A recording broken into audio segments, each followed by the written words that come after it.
I never thought a simple text message could unravel my entire life. But there I was, sitting in the cockpit of a Boeing 737 at O'Hare, the familiar hum of pre-flight preparations surrounding me when my phone buzzed. The March morning was crisp, typical Chicago weather that couldn't decide between winter and spring. I glanced at my phone, expecting maybe a message from Sarah about dinner plans, or a reminder about something I'd forgotten. FedEx. Signature required today. Package for Jonathan Blake at my home address. My name is Michael Harrison. I'm 46 years old, been flying for Delta for almost 2 decades, and I thought I had a pretty good handle on my life. Married to Sarah for 18 years, 2 kids in college, nice house in the suburbs of Naperville. The American dream, right? Every morning I'd wake up in our king-sized bed, kiss my wife goodbye, and head to O'Hare for another day of safely ferrying hundreds of people across the country. It was routine, comfortable, predictable. I stared at that text message, my co-pilot, Dave Kowalski, running through the weather reports beside me. Dave was a good guy, 15 years younger than me, still excited about every flight. He reminded me of myself when I first got my wings.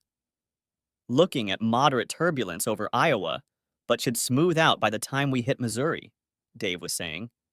But his voice faded into background noise. Jonathan Blake. The name meant nothing to me.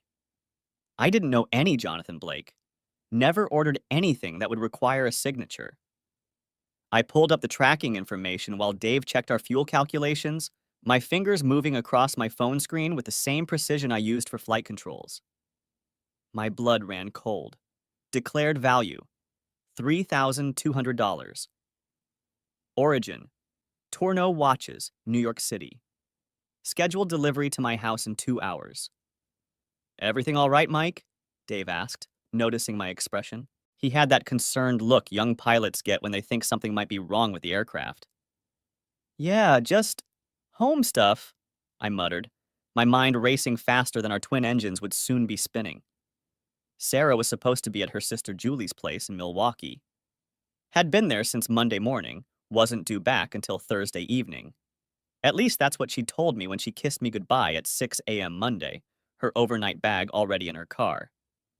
Julie's having a rough time with the divorce, she'd said, standing in our kitchen in her yoga pants and Northwestern University sweatshirt. She needs her sister. Of course, I'd replied, pouring coffee into my travel mug. Give her my best. You're the best husband ever, she'd said, wrapping her arms around me from behind. I'll miss you. Now, sitting in that cockpit, those words echoed differently. I fired off a quick text to her. Hey, FedEx is coming to the house today. Are you home? The response came quickly, almost too quickly. At Julie's until Thursday, remember? Why? Package needs signature. I'll figure it out. Okay, love you. Tell Dave I said hi. Love you. The words sat heavy in my chest as I tried to focus on the pre-flight routine. We had a full flight to Atlanta. Then I'd deadhead back on a red-eye Thursday morning. No way I could get home to deal with this mysterious package. Sarah says hi, I told Dave mechanically. She's great, Dave replied, flipping through his charts. Becca and I need to have you guys over for dinner when she gets back. Been meaning to do that for months. Yeah, sure, I said, but my mind was elsewhere. Jonathan Blake. Why was someone shipping a watch worth over $3,000 to my house for someone I didn't know? Tower, Delta 447 ready for pushback, Dave announced after we'd completed our checklist, and I forced myself to focus. 180 souls on board, depending on us to get them safely to Atlanta. My personal drama would have to wait, but even as we taxied toward runway 28R, that name kept echoing in my head. Jonathan Blake. Jonathan Blake. Who the hell was Jonathan Blake? During our climb to cruising altitude, weaving between cotton ball clouds, I had Dave take the controls. Just need to handle something, I explained, unbuckling my harness. No problem, I got her, Dave said, hands steady on the yoke. Take your time. Thank God for in-flight Wi-Fi. I pulled out my phone, the browser loading slowly as we climbed through 20,000 feet. LinkedIn. Jonathan Blake, Chicago. My hands were steady as I typed, years of handling turbulence serving me well. The search results loaded with agonizing slowness. There he was, investment banker, Goldman Sachs, divorced last year, lived in a Gold Coast high-rise downtown. The kind of address that screamed money and success. I stared at his profile photo. Handsome guy, early 40s, that Wall Street look about him. Perfect teeth, perfect hair, perfect everything. The kind of man who probably had his shirts custom made and never flew commercial. Why the hell was he having expensive watches delivered to my suburban home? Mike, you good? Dave asked as we leveled off at 35,000 feet. You look like you've seen a ghost. Yeah, just investigating something weird with a delivery at home. Want to talk about it? I considered it. Dave was a good kid, but this was too raw, too uncertain. Nah, probably just a mix-up. You know how online orders get screwed up. But I knew this wasn't a simple mix-up. My gut, the same instinct that had saved me from bad weather and mechanical issues countless times, was screaming that something was very wrong. My next stop was Facebook. I rarely used it, but Sarah was on there constantly. Book club posts, neighborhood gossip, pictures from her various girls' trips. Her profile picture was us at Emma's high school graduation last year, both of us beaming with pride. I looked happy in that photo, unaware. I pulled up her friends list, scrolling through hundreds of names. No Jonathan Blake. But then I checked her book club page. Naperville Ladies Literary Society. A name that always made me smile. They read maybe one book for every 3 bottles of wine they consumed. There he was, in a group photo from some wine tasting event 3 months ago. The caption mentioned their special guest, investment advisor Jonathan Blake, who gave us wonderful tips on retirement planning. Investment advisor. At a suburban book club. I enlarged the photo, my finger pinching the screen. Sarah was standing next to him, laughing at something. Her hand was on his arm. It was a casual touch, the kind you might give a friend. But something about it made my stomach turn. Maybe it was the way she was looking at him, or the way he was leaning into her space. My stomach churned, and it wasn't from the altitude. I scrolled through more posts, my investigation becoming an obsession. Jonathan had commented on several. Great insights at book club last night, Sarah, posted 2 months ago. Thanks for the restaurant recommendation, from 6 weeks back. Your analysis of the protagonist was spot on from last month.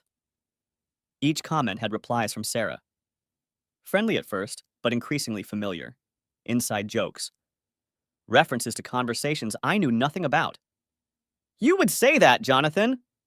Only if you promise to bring that wine again. Next time I pick the restaurant. Next time. How many times had there been? I needed help. Scrolling through my contacts, I found Jim Patterson. Retired Chicago cop, lived 2 houses down. Good guy. We'd shared many beers over our connecting backyard fences, talking about everything from the Bears prospects to our kids' college choices. His divorce 5 years ago had been brutal, but he'd come through it stronger. Jim, it's Mike Harrison. I need a favor. Sure, Mike. What's up? His voice was alert, despite it being mid-morning on a Tuesday. Retirement hadn't dulled his cop instincts. I'm flying. Won't be home until Thursday. FedEx is delivering a package today that needs a signature. It's complicated. Can you sign for it? There was a pause. Jim had been a cop for 30 years, 20 of those as a detective. He could read between lines better than anyone I knew. Complicated how? Package is addressed to someone named Jonathan Blake. I don't know any Jonathan Blake. It's from a luxury watch store in New York. Another pause. I could practically hear him processing. Value? 3,200 declared. Jesus, Sarah home? She's at her sister's in Milwaukee, supposedly. That word hung between us like a body between crime scene tape. Supposedly. I'll handle it, Mike. Document everything? If you could. And Jim? Maybe point your security camera toward my front door if possible. Already on it, brother. I've got a new system. 4K resolution. Catches everything. Safe flight. Thanks, Jim. I owe you big time. That's what neighbors are for. Hey, Mike, whatever this is, keep your head clear up there. Those passengers need you focused. He was right. I owed it to my passengers and crew to be professional. I tucked my phone away and returned to my duties, but my mind kept drifting. 18 years of marriage. 2 kids. A house with a mortgage that would be paid off in 5 years. Season tickets to the Cubs. Plans to retire early and travel the world together. When had it all gone wrong? I spent the rest of the flight to Atlanta in a fog, mechanically going through the motions, making announcements, monitoring instruments. Ladies and gentlemen, from the flight deck, this is Captain Harrison. We're cruising at 35,000 feet, smooth air ahead. We should have you on the ground in Atlanta right on schedule. My voice sounded normal, professional. But inside, I was fragmenting like a plane hitting wind shear. The layover in Atlanta dragged like a flight delay in bad weather. I found a quiet corner in the crew lounge, away from the usual crowd of pilots and flight attendants swapping stories. The coffee was terrible, but I needed something to do with my hands while I went deeper into the rabbit hole.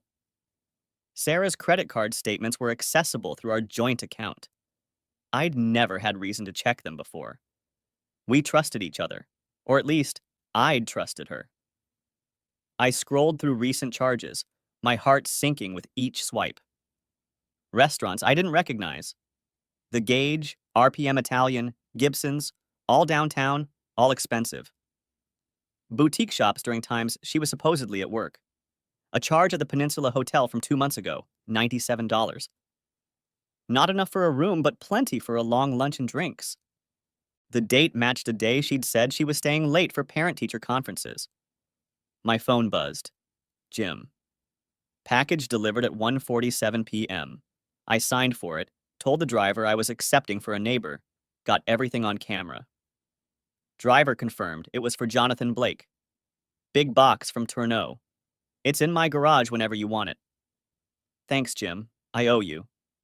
Mike, there's more. After the delivery, I kept the camera running. Just had a feeling. Sarah's car pulled into your driveway about an hour ago. The words hit me like clear air turbulence. My coffee cup shook in my hand. She's supposed to be in Milwaukee. I know. Want me to do anything? Just keep recording if you can. I'll handle it when I get home. Roger that. Mike? I'm sorry, brother. Yeah, me too. I sat there in that crew lounge, surrounded by the buzz of aviation life, feeling like my personal aircraft had just lost both engines. Mayday, mayday, mayday, marriage going down. The red-eye flight back to Chicago Thursday morning was the longest of my career. I'd flown through storms, dealt with medical emergencies, had engines fail. Once, I'd even had a bird strike that took out half my windscreen. But nothing compared to the dread building in my chest as we descended toward O'Hare. Dave was dead heading back with me, sitting in first class while I occupied the jump seat in the cockpit. The crew was chatty, discussing their plans for their days off. I contributed just enough to seem normal, but my mind was already home, already confronting the truth I didn't want to face. You okay, Mike? The captain asked as we began our descent. You seem quiet. Just tired, I lied. Been a long trip. Tell me about it. Can't wait to get home to the wife. I nodded, not trusting my voice. Home to the wife. What would I be going home to? I drove home on autopilot, the familiar route from O'Hare feeling foreign somehow. The morning traffic was heavy, typical Thursday rush hour, but I barely noticed. Every mile brought me closer to a confrontation I wasn't ready for, but couldn't avoid. Sarah's car wasn't in the driveway. Of course not. She was still maintaining her lie, probably back in Milwaukee by now to establish her alibi. The house looked the same as when I'd left Monday morning. Same basketball hoop where David had spent countless hours practicing. Same garden where Sarah grew her tomatoes every summer. Same front door we'd carried our kids through as babies. But it wasn't the same. It was a crime scene now, contaminated by betrayal. Jim was waiting for me, coffee in hand. He looked tired, like he'd been up all night thinking about what he'd witnessed. You look like hell, Mike. Feel worse. You have the package? He led me to his garage, past his restored '67 Mustang that was his pride and joy. On his workbench sat a large Tourneau box, looking innocent and explosive at the same time. The weight of it was substantial when he handed it to me. Real luxury, real money, real betrayal. I've got something else, Jim said quietly, pulling up footage on his tablet. Yesterday, while Sarah was supposedly in Milwaukee, I watched my wife's car pull into our driveway at 10:47 a.m. Wednesday. The timestamp was clear, indisputable. She got out, looked around nervously, then went inside. She was wearing jeans and a blouse I'd bought her for Christmas. Her hair was done, makeup perfect. Not the casual look of someone visiting their grieving sister. 20 minutes later, a black BMW pulled up. Jonathan Blake stepped out, checking his phone, smoothing his hair. He was wearing a suit that probably cost more than I made in a month. My wife opened the door before he could knock. She was smiling, the kind of smile I hadn't seen directed at me in. How long? Months? Years? They embraced in my doorway. The kiss that followed wasn't a friendly book club greeting. It was hungry, passionate, the kind of kiss we used to share when the kids were asleep and the world was ours. They were inside for about 3 hours, Jim said gently, his hand on my shoulder. He left at 2 p.m. She left 30 minutes later. I'm sorry, Mike. I debated whether to show you, but you deserve to know. 3 hours. In my house. In my bed, probably. While I was flying strangers safely across the country, my wife was... I couldn't finish the thought. The math was easy and devastating. She'd driven 90 minutes from Milwaukee, spent 3 hours with him, then 90 minutes back. A 6-hour round trip for a 3-hour tryst. That was dedication. That was planning. That was choice, not impulse. Thanks, Jim, for everything. What are you going to do? I don't know yet, but I need to think. Process this. If you need anything, a place to stay, someone to talk to, someone to help you bury a body, you know where I am? Despite everything, I almost smiled. I'll keep that in mind. Back home, I sat at my kitchen table with the package. The same table where we'd helped Emma and David with homework, where we'd celebrated birthdays and anniversaries, where Sarah and I had planned our future over countless cups of coffee. Part of me wanted to throw the box in the trash, pretend I'd never seen it. But I needed to know. I needed to see what was worth destroying 18 years of marriage. I carefully opened the box, documenting everything with my phone. Each layer of packaging was like peeling back the layers of my marriage, revealing something darker underneath. Inside was a Rolex Submariner date. Classic black face, steel case. The weight of it in my hand was substantial. Beautiful watch. The kind of watch that said you'd made it, that you were someone important. Retail value around $12,000. But it was the engraving on the back that twisted the knife. JB, forever yours. Forever. I laughed, but it came out bitter, hollow. 18 years of marriage, 2 kids, a lifetime of memories, and she was promising forever to someone else. When had our forever ended? When had she decided that our vows were just words? The receipt showed a cash payment. Smart. No credit card trail. But not smart enough to avoid using my address. Why my address? Convenience. Or was there something thrilling about having her lover's gift delivered to her husband's home? The warranty card was blank, waiting to be filled out by the recipient. Waiting for Jonathan Blake to claim his prize. I photographed everything. The box, the watch, the receipt, the engraving. Evidence. Jim had taught me that word meant something specific. Not suspicion, not emotion, but proof. Undeniable, documented proof. I called the only divorce attorney I knew. Patricia Chen had handled Jim's divorce 5 years ago. She'd been thorough, professional, and had protected Jim's assets when his ex tried to claim his pension. Law offices of Chen and Associates, a pleasant voice answered. I need to speak with Patricia Chen. Tell her Michael Harrison is calling. Jim Patterson referred me. One moment, Mr. Harrison. The hold music was ironically, I will always love you. I wondered if that was intentional, a cruel joke for people calling about the end of love. Michael, what can I do for you? Patricia's voice was warm but professional. I need to see you. Today, if possible. I have evidence. Evidence of what? My wife is having an affair. I have proof. And she just facilitated her affair partner receiving a $12,000 watch at my home. There was a pause. I could hear her typing. I can see you at 3 p.m. Bring everything. Photos, documents, financial records, anything you think might be relevant. I'll be there. Michael, I'm sorry you're going through this. But if you have what you say you have, we'll protect you. That's my job. The hours until the appointment crawled by. I walked through my house like a detective at a crime scene. Were those new sheets on our bed? Was that cologne I smelled on the pillows? Or was my mind playing tricks? The bathroom trash had been emptied, the surfaces cleaned. She'd been thorough in her cleanup, but not thorough enough. In our home office, I gathered financial documents. Tax returns, bank statements, investment accounts. The picture they painted was of a comfortable middle-class life. Nothing extravagant, but solid. Secure. Built on 18 years of working together. Saving together. Planning together. Or so I'd thought. Patricia's office was in a gleaming tower in Naperville, all glass and steel and modern efficiency. The kind of place where dreams went to die and new lives began. The receptionist offered me coffee or water. I declined. My stomach couldn't handle anything.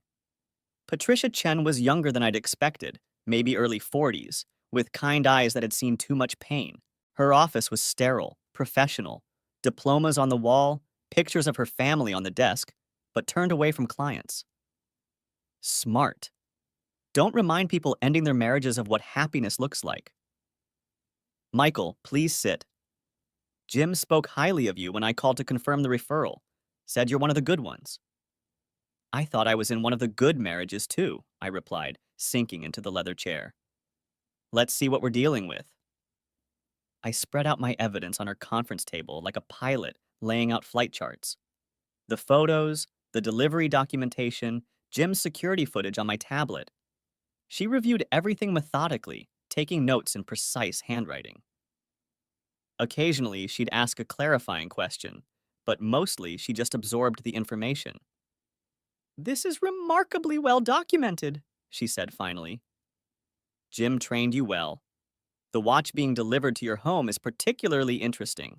Did you sign for it? My neighbor did on my behalf. Perfect. It was delivered to your address, accepted by your agent. Legally, it's your property now. But it's not mine. It's his. Patricia smiled, but it wasn't warm. It was the smile of a predator who just spotted prey. No, it's yours. He abandoned it by having it sent to your address. If he wants to claim it, he'd have to admit to the affair, explain why he was using your home for deliveries. He'd have to document his relationship with your wife. He won't. What about Sarah facilitating this? That's where it gets interesting. Illinois is a no-fault divorce state, but dissipation of marital assets is still relevant. She used your home to enable a $12,000 purchase for her affair partner. That's financial misconduct. We can use this. She pulled out a legal pad, began sketching out options. Tell me about your finances. Joint accounts? Everything's joint. Checking, savings, credit cards. The house is in both names. My 401k is separate, but she's the beneficiary. We'll need to move fast to protect your assets. How long do you think the affair has been going on? I pulled out my phone, showed her the records I'd screenshot. Based on the phone records, at least 8 months, maybe longer. There are hundreds of texts to a 312 number that I verified as his. Calls during my flights. credit card charges that don't match her stated whereabouts. Patricia studied the patterns, her expression growing darker. This is extensive. This isn't a momentary lapse in judgment. This is a full-blown relationship. The financial implications alone? Let me see those credit card statements again. We spent 3 hours building a strategy. I gave her access to everything: phone records, credit card statements, bank accounts. The pattern, once you looked for it, was obvious. Lunches at expensive downtown restaurants, shopping sprees at Nordstrom and Saks, a weekend at a spa in Wisconsin that she'd told me was a work retreat. How much do you think she's spent on this affair? I asked. Patricia pulled out a calculator, her fingers flying over the keys. Based on what I'm seeing here, restaurants, hotels, shopping, trips, we're looking at roughly $50,000 over 8 months. That's dissipation of marital assets. That's your retirement being spent on her boyfriend. $50,000. The number hit me like a punch. We'd been saving for early retirement, planning to travel, see the world together. Every extra shift I'd picked up, every holiday I'd worked for overtime pay, she'd been spending on another man. I feel like an idiot, I said quietly. You're not an idiot. You trusted your wife. That's what you're supposed to do in a marriage. She betrayed that trust. That's on her, not you. What happens now? Now we protect you. First, we file for divorce. The evidence of adultery won't affect the grounds. Illinois is no fault, but it will impact the financial settlement. The dissipation claim is strong. She spent marital assets on her affair. We can demand reimbursement. And the watch? Keep it. It's yours legally. If they want to fight for it, let them. I'd love to depose Mr. Blake about why he was having expensive jewelry delivered to your home. On the drive home, I called my bank. The conversation was surreal. I need to separate my accounts from my wife's, I told the banker. I understand, Mr. Harrison. Are you on the account together? Yes, but I'm filing for divorce.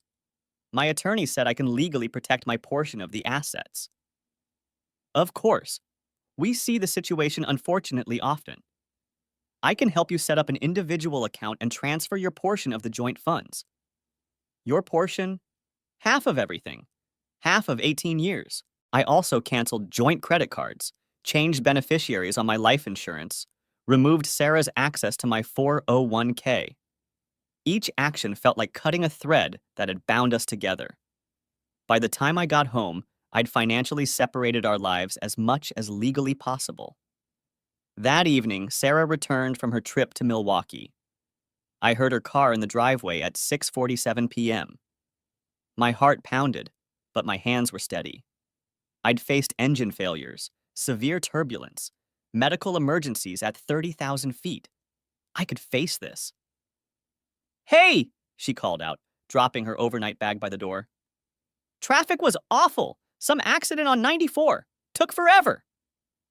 Her voice was bright, cheerful. The voice of someone without a care in the world. She came into the kitchen where I was sitting, kissed my cheek. I fought the urge to recoil. Her lips had been on another man yesterday. In my house, in my bed. How was your flight? She asked, opening the refrigerator, pulling out a bottle of wine. The good stuff, I noticed. The kind we saved for special occasions. Fine, I replied, voice level. How was Julie? Oh, you know Julie. Dramatic as always. The divorce is hitting her hard. That ex of hers is being a real pain about the house. She poured herself a generous glass, didn't offer me any. When had she stopped offering? But I think I helped. Sometimes you just need your sister, you know. I'm sure she appreciated it, I said, watching her lie with such ease. Must have been tough, being there for 3 straight days. Exhausting, she agreed, taking a long sip of wine. But that's what family does. We show up. Show up. Like she'd shown up for Jonathan Blake yesterday. Anything interesting happen while I was gone? She asked, starting to prepare dinner. Acting like this was any other Thursday night. I wanted to laugh at the audacity. Did she think I was stupid? Or had she gotten so comfortable in her deception that she couldn't imagine being caught? Got a package, I said casually. Oh? What did you order? She was chopping vegetables, her back to me. I watched her shoulders for any sign of tension. I didn't. It was for someone named Jonathan Blake.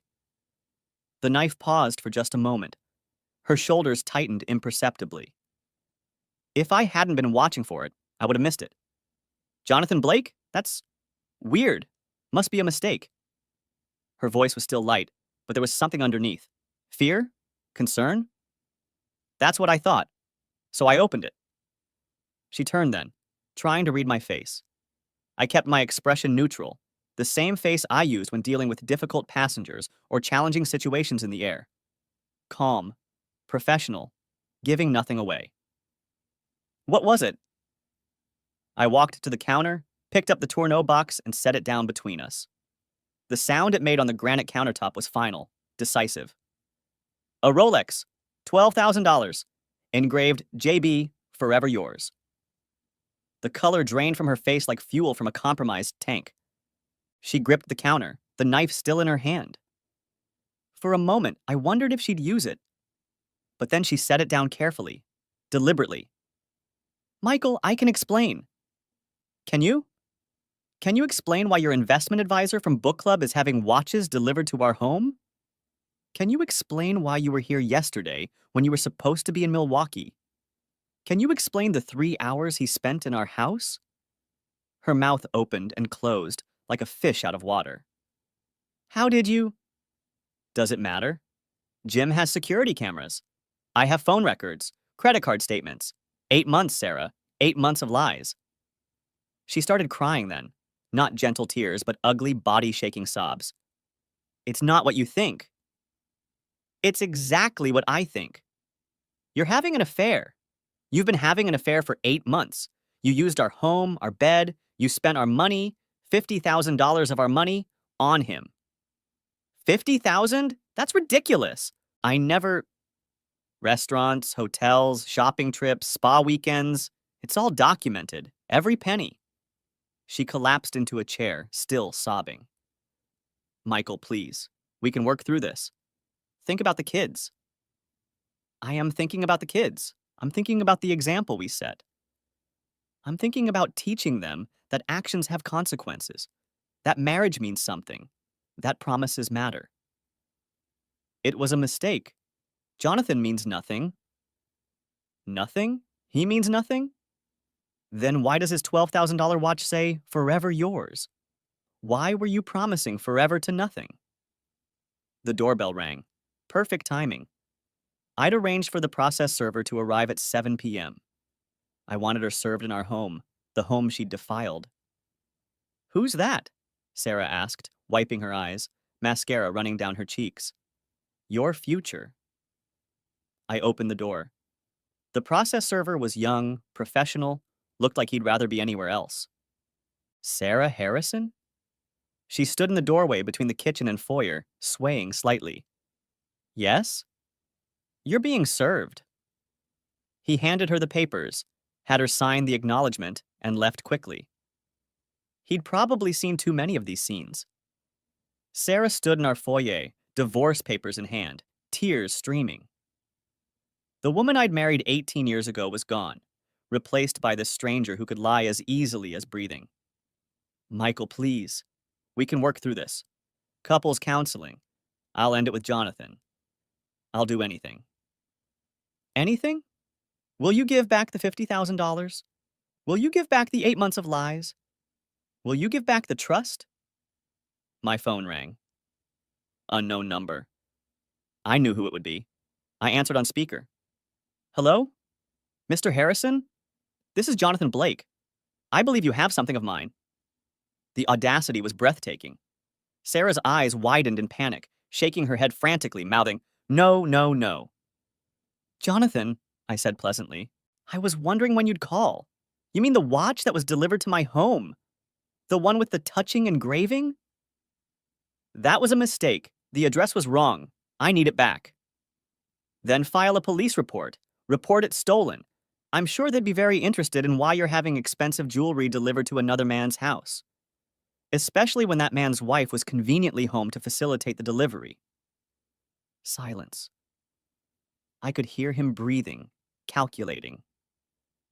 You don't understand. I understand perfectly. I understand you're sleeping with my wife. I understand you've been doing it for 8 months. I understand you used my home for your liaisons. And I understand that the watch stays with me. If you want to pursue it legally, I welcome the opportunity to discuss it in open court. I'm sure your employer would be fascinated by the details. Are you threatening me? Not at all. I'm simply stating facts. The watch was delivered to my home, accepted by my agent. It's legally mine. If you want to claim it, you'll need to explain your relationship with my wife, why you were using my address, and why you thought it was appropriate to conduct an affair with a married woman. Goldman Sachs has strict personal conduct policies, doesn't it? More silence. Then, this isn't over. Yes, Jonathan, it is. It's completely over. Don't contact me again. Don't contact my wife again.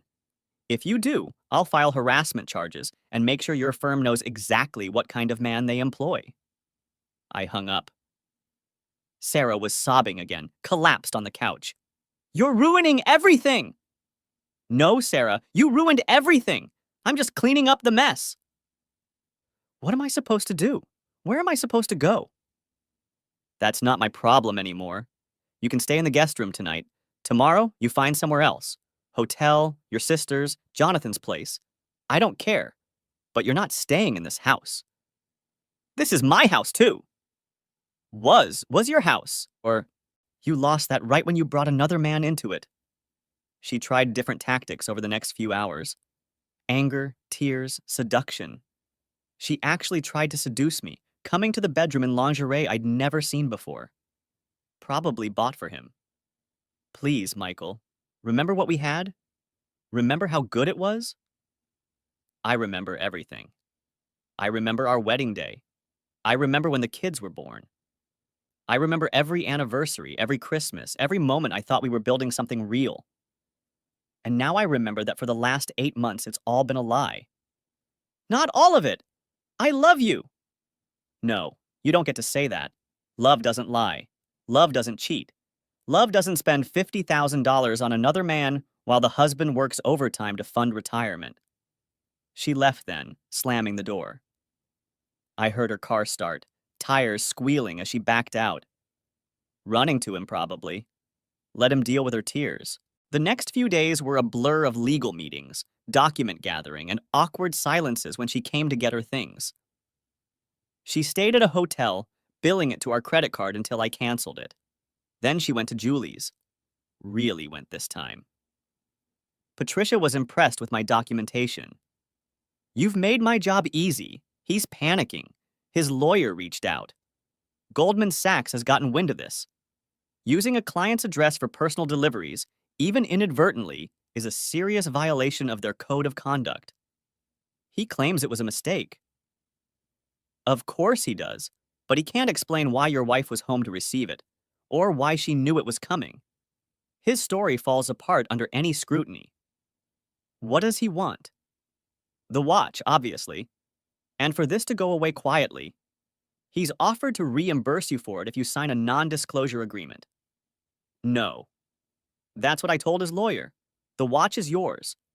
If he wants to pursue it, we go to court. Discovery would be illuminating. The forensic accountant Patricia recommended was thorough. Too thorough. Every receipt told a story I didn't want to read. Jewelry purchases from Tiffany. A $3,000 necklace when she told me she was buying a gift for her mother. Weekend trips to Michigan that were really romantic getaways downtown. Cash withdrawals that coincided with his visits to our home. The total dissipation is actually closer to $55,000, the accountant reported. There are also some questionable transfers between accounts, moving money to make the spending less obvious. She was hiding it? Attempting to, but the paper trail is clear. This was systematic deception. Patricia nodded, adding to her notes. This strengthens our position significantly. She wasn't just having an affair. She was actively defrauding the marital estate to fund it. 2 weeks after discovery, Sarah's lawyer reached out. She wanted to negotiate. The evidence was overwhelming, the dissipation claim ironclad. She needed this to end quickly and quietly. Jonathan had disappeared from her life the moment his career was threatened. Forever had lasted exactly 17 days. We met in Patricia's conference room. Sarah looked smaller somehow, diminished. Her lawyer, an older man named Garrett who seemed exhausted by the whole thing, laid out their proposal. My client recognizes the strength of your evidence, he began, shuffling papers. She's willing to accept a 60-40 split of assets in Mr. Harrison's favor. She'll repay the dissipated funds over 5 years. Shared custody of... Oh, wait, the children are adults. No alimony sought. Patricia actually laughed. That's your opening? After documented adultery and $55,000 in dissipation? We're thinking more like 70-30 immediate repayment of dissipated funds from her share of the assets, and Mrs. Harrison forfeits any claim to the house. The house? That's unreasonable. Is it? She turned it into a... Patricia paused, choosing her words carefully. Venue for her extramarital activities. My client can't live there comfortably anymore. She poisoned it. That's emotional manipulation, Garrett protested. That's fact. Would you want to sleep in a bed where your spouse had relations with another person? Would you want to eat at a table where they shared romantic dinners? The house is tainted. Mr. Harrison keeps it, or we go to trial. Back and forth they went. Sarah occasionally tried to catch my eye, but I focused on a point just past her shoulder. I thought about all the flights I'd taken, all the nights away from home, working to build our life while she was systematically destroying it. Michael, Sarah finally said, her voice small. Can we talk? Alone. Patricia looked at me. I shook my head. Anything you need to say can be said here, I told her. I'm sorry. I'm so sorry. I don't know what happened. Jonathan was just, he made me feel young again. Desired. You were always gone, always flying somewhere. So you spent $55,000 of our money because I was working? You betrayed our marriage because I was earning the living that funded your affair? That's not what I meant. What did you mean, Sarah? Help me understand. When I was flying red-eyes to pay for Emma's college, you were in our bed with another man. When I was working holidays for overtime to fund our retirement, you were spending that money on romantic dinners. What exactly did you mean? She had no answer. How could she? Finally, after 4 hours of negotiation, we reached an agreement. 70-30 split in my favor. Sarah would repay the $55,000 from her portion of the assets immediately. I kept the house. No alimony. Clean break. What about the watch? Garrett asked, almost as an afterthought. The watch remains with my client, Patricia said firmly. It was delivered to his residence, accepted by his agent. It's legally his property.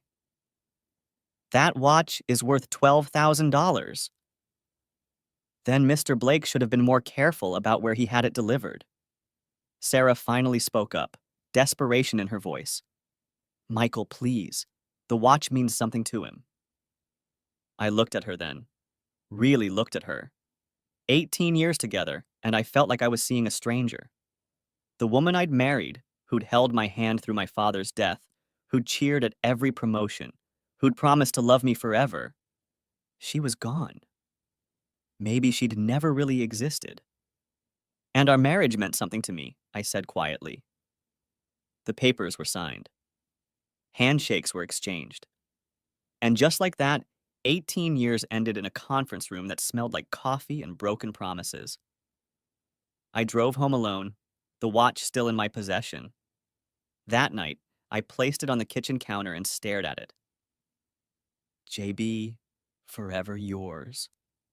Such a small thing to destroy so much. Over the next few months, the divorce proceedings moved with grinding inevitability. The house felt different without her, but not empty. Cleaner somehow. like I'd removed a toxin I hadn't known was there. I hired professional cleaners to deep clean everything, replaced the mattress and bedding, even repainted the bedroom. Exorcising ghosts. Jim checked on me regularly. How you holding up? Better than expected, I told him honestly. It's like, when you're flying and you hit unexpected turbulence? At first it's scary, but then you adjust your altitude, find smoother air. That's what this feels like. That's one hell of a metaphor, he laughed. But I get it. Sometimes the turbulence shows you were flying in the wrong direction anyway. I returned to work, threw myself into it. Bid for international routes. There's something healing about crossing oceans, seeing the sunrise from 40,000 feet over the Atlantic. The world looks different from that height. Problems seem smaller. Life seems bigger. One night in London, I met Linda. She was a flight attendant based there, working the same route. Smart, funny, with a British accent that made everything sound sophisticated. We grabbed dinner near Heathrow, talking about everything except my recent divorce. You seem sad, she observed over fish and chips. Recently divorced? I admitted. Still processing. Ah, the walking wounded. How long? 3 months since it was finalized. What happened, if you don't mind my asking? I gave her the short version. Affair, discovery, divorce. Left out the watch, the money, the sordid details. She's a fool, Linda said simply. Trading a pilot for a banker? Clearly had her priorities wrong. I laughed, really laughed, for the first time in months. We started spending more time together on layovers.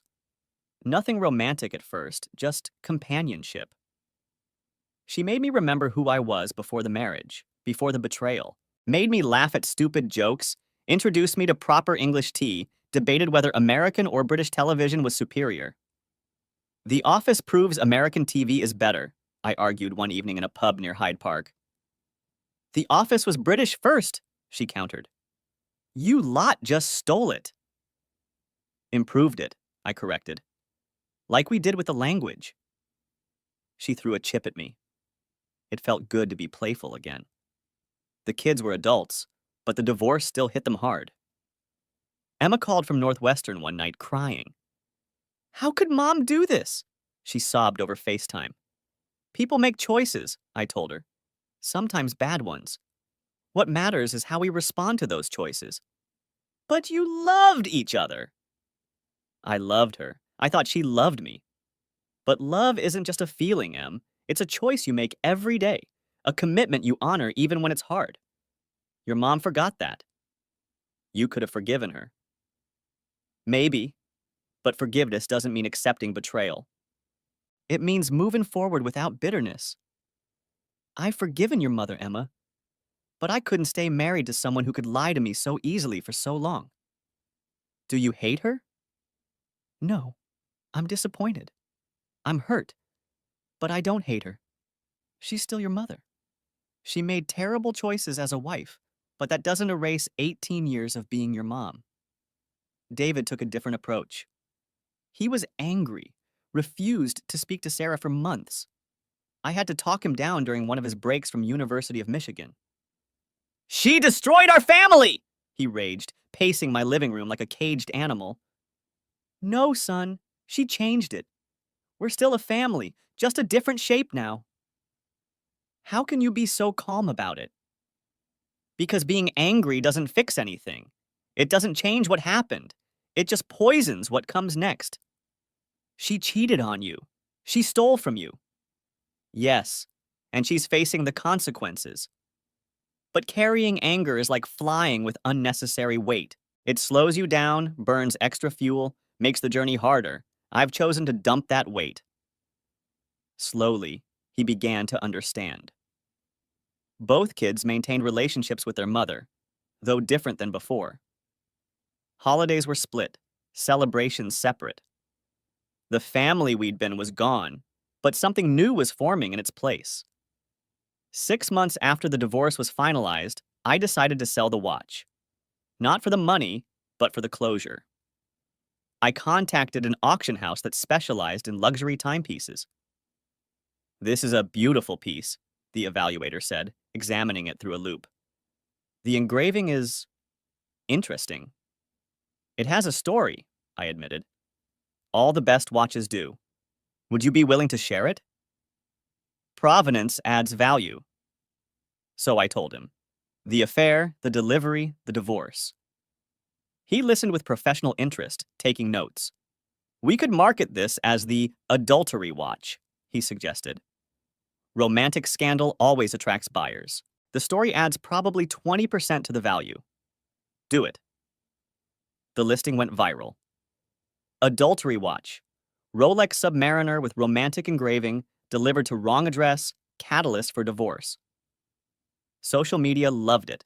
The story was picked up by local news, then national blogs. Everyone had an opinion about Sarah, Jonathan, and me. The watch sold for $15,000. The buyer was a divorce attorney from New York who collected pieces with stories. I donated every penny to a charity supporting children of divorce. It felt like turning poison into medicine. Jim told me Sarah had moved to a small apartment in Des Plaines. The house in Milwaukee she'd dreamed of was out of reach now. She'd had to take a second job at a department store to make the repayment schedule. Her book club had dissolved. Apparently, having an affair with a guest speaker was frowned upon. Jonathan Blake had vanished from her life the moment his career was threatened. His firm had gotten wind of the situation through the gossip network that connects all financial institutions. Using a client's address for personal matters, even inadvertently, raised red flags. He was encouraged to seek opportunities elsewhere. Last I heard, he was working at a small firm in New York for half his previous salary. Goldman Sachs doesn't give second chances. She got what she deserved, Jim said one evening over beers in my backyard. Did she? I asked. She lost her marriage, her home, her financial security, her reputation. That's a heavy price. She earned it. Maybe, but I take no joy in her suffering. The best revenge is living well, not watching others live poorly. Linda visited Chicago for the first time 8 months after my divorce. I showed her the city, introduced her to deep dish pizza, took her to a Cubs game. This is your life, she said, standing on the Navy Pier, looking out at Lake Michigan. It's lovely. It's different now, I admitted. But different isn't always bad. No, she agreed, taking my hand. Sometimes different is exactly what we need. We were taking it slow, both of us carrying baggage from previous relationships, but it felt honest. Real. No hidden phones, no mysterious charges, no lies. Just two people choosing each other, one day at a time. The kids met her over Christmas. Emma was protective, watching Linda for any sign of deception. David was distant at first, loyalty to his mother making him wary. But Linda won them over with patience and authenticity. She's nothing like Mom, Emma told me privately. Is that good or bad? Good. Mom performed happiness, like she was always playing a role. Linda just is. From the mouths of babes. Sarah had performed our marriage while living a different life. Linda simply lived, honestly and openly. A year after the divorce, I ran into Sarah at Whole Foods. She was in the cereal aisle comparing prices. The woman who used to buy organic everything without checking costs was now coupon shopping. Michael, she said, freezing with a box of granola in her hand. Sarah. We stood there awkwardly, two people who'd once shared everything, now strangers in a grocery store. You look good, she said finally. Thanks. You too. It was a lie. She looked tired, older. The stress of the last year showed in new lines around her eyes, a slump to her shoulders. I heard about the watch, the auction. Yeah. $15,000. You always did know how to make the best of a bad situation. I learned from the best. She flinched at that. I deserve that. You deserve whatever peace you can find, Sarah. I hope you find it. Do you mean that? I do. I don't wish you ill. I just wish you'd been honest. We could have ended things with dignity instead of disaster. Would you have given me a divorce if I'd asked? The question hung between us like fog over Lake Michigan. Would I have? If she'd come to me, said she was unhappy, wanted out, would I have fought for us or let her go? I don't know, I admitted, but at least we would have had the chance to try, or to end it honestly. Instead, you chose deception. That's what I can't forgive. Not the falling out of love, but the lying about it. I loved you, she said quietly. I want you to know that. I did love you. You loved me like you love a comfortable chair. Reliable, familiar, there when you needed it. But that's not the kind of love that sustains a marriage. And Jonathan, you loved him like a drug.